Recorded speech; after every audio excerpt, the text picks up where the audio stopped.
or for the lifetime? So I've always said to women, like, do you think that you can differentiate attention from men? Like, do you understand when a guy is looking at you and is giving you attention because he wants to fuck you, basically? Or can you differentiate it when a guy wants to actually make you his long-term partner? Like, I think a lot of women, I think a lot of women struggle with that. Like, they struggle with differentiating between that type of attention. Yeah, especially depending on the setting and stuff as well. Yeah. And yeah, no, I agree. And so what happens is, because it is attention and women like attention, they think a lot of the guys that are trying to pursue them, which is why a lot of women think, oh, I can bag this type of guy because blah, blah, blah. No, he will show you attention because he wants to fuck you. But he's not showing you the attention because he wants to be with you long term. And so a lot of women have had attention from guys who are of that top percentage, and they think, oh, I can bag me that guy. It's like, no, but he will fuck you. And that is a hard pill to swallow for a lot of women. They don't get that they're the woman that guys just want to fuck and they don't want to have a long-term relationship with. Do you know what I mean? Like, there's a lot of women out there. There's someone for everyone. What? I said there's someone for everyone.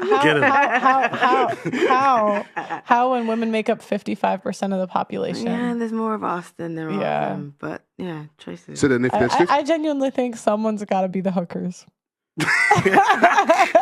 Someone's got to do by it. By sheer numbers. It's the world's oldest profession. Someone's got to do it. Hell, by sheer numbers. I would never want someone I love to do it. But someone will. And someone's gotta. But what you say there is, by sheer numbers, someone's gonna have to share a man. Yeah. Because just if you paired everybody up one with each other, there's gonna be how many millions of women on the sideline like, yo, but what about me? Question for the ladies. You have a guy, 6 feet, 6 figures, 6 inches. Would you share him? They want more than 6 inches. Yeah, that's the first thing I'd share him. Actually. No, I'd share him. You'd share? Yeah, I'd share him. With how many? Just one other. What if it was like 2? As long as I'm on living in the mansion. Yeah. You know, got the kids, driving the Bentley. I'm happy. You're like, see no evil, hear no evil. Yeah. I don't. Yeah. Side well, most people are doing it now anyway. This phone ringing at 2 a.m. Most people are actually doing that now anyway. So it's nothing new. Yeah. So then that goes back to the traditional relationships. Are they dead? So you're saying, as a woman, you'd be like, okay, oh, cool, I can share it, man. That's not a traditional relationship. No, but I would argue that probably. Yeah, way back. I would argue. 3 wives. Yeah, I would argue like Sarah. That's probably is a little bit. Even if they didn't, like what Pearl used to say, like they had whole families across the road, like they didn't back in the day. So they just wasn't. So I mean, only 40% of men have reproduced historically. Or it's either 40 or 60. I can't remember off the top of my head. But there's a good portion of men that have not reproduced. There's a reason why I'm asking this. Because essentially, I think traditional relationships are polygynous and polygamous. I actually think those are the traditional relationships that human beings have engaged in since the beginning. I think for a small percentage. Yeah. I don't think by and large that makes sense for societies, but I think it does make sense for the small percentage of men. I think the Western world came in. There's a book called Out of Eden by a guy called Robert Barash, and and in that he shows that the majority of humans, whether you go to Asia, Middle East, Africa, prior to the coming of like the Western type of relationship, they were living in some kind of polygamous or polygynous type relationship. And so if this new type of one man and one woman, even though if you look at it biblically, there were certain people in the Bible that had more than one, do you know what I mean? If it's new, is it correct? But Sarah, like how many people share baby fathers now? That's what I'm trying to say. Like, and they will actively know. Let's see, me personally, if a girl's got a kid, I don't touch her. Like, that's just me personally. I don't date women with kids. I'm not gonna be the step. Like, I just don't do that. That's something I won't do. So, what do you mean for long term? You mean? Oh, well, at this stage, I know you had sex with a woman who's got children, bro. No. See. Let's be honest. No. So that's not dating. Like, what? Like, if you want to get your back, you said you wouldn't touch her. That's why I was like, you know what I'm saying? I'm like, no. Okay. Let me reiterate. Right.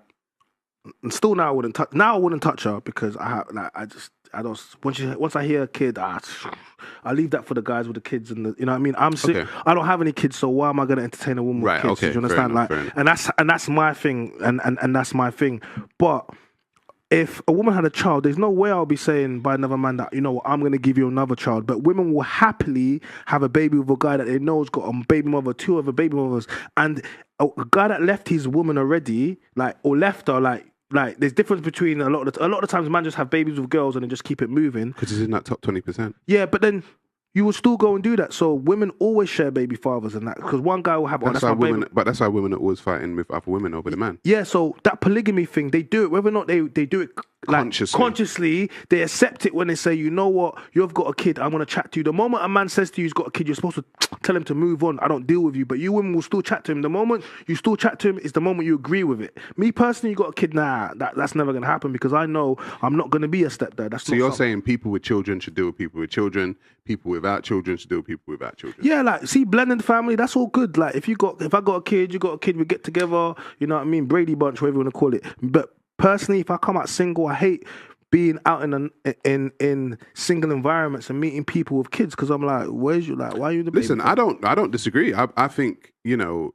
I think everyone should set their own standard. Yeah. Do you know what I mean? Like, if you don't want to deal, if women don't want to deal with me because I've got a child, so but they're gonna want to. No, but here's the thing: they're gonna want to deal with you. That's and this is the real thing in real life, right? A lot of the times, I don't know your situation. I don't know if they're full time with you, but a lot of the times is I co-parent. Okay, there's no benefits for us being a stepfather. I said this in the last show. So if I come into your home and you have a daughter or you have a son, and you know I want to move in with you, if it was going to be me and you, we could have maybe just bought a 1-bedroom, good to go. But now I need to automatically buy a 2-bedroom. That's without us having a child, right? If we want to have my own child, we need to have a 3-bedroom. So automatically now there's a cost incurred. Women always say that, you know what, it's not going to be your responsibility, none of that. But you know, if the child's in my house now, it's under my provision. So you know, if I took out let's say we both have kids now, and I used the example before, I take my kid out to Thorpe Park, you know, and you got your kid there. If I buy my kid, you know, McDonald's in there, if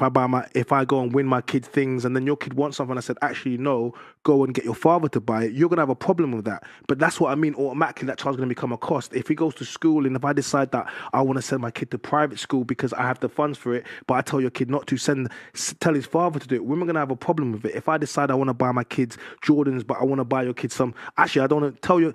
And this is the thing, men. The thing is, I've been through it. What you're talking about, Yeah. I've actually lived it. If you have a daughter, and then you know the daughter grows up in the future, and she makes an allegation against me, are you going to believe me as the guy that's been in the life for 10, 15 years, or are you going to automatically think these are the things? Can I discipline your child the way I want to? If we break up, am I still going to have access to all of these things? Are just too many variables for a man that hasn't got kids to deal with, when I can just meet a woman and we're not going to have any of these issues. So I think a lot of the times when women are single, yes, and they're single mothers, they love their children. I understand that. They just don't understand how much this is why I'm liability. talking about a new contract. Would you guys be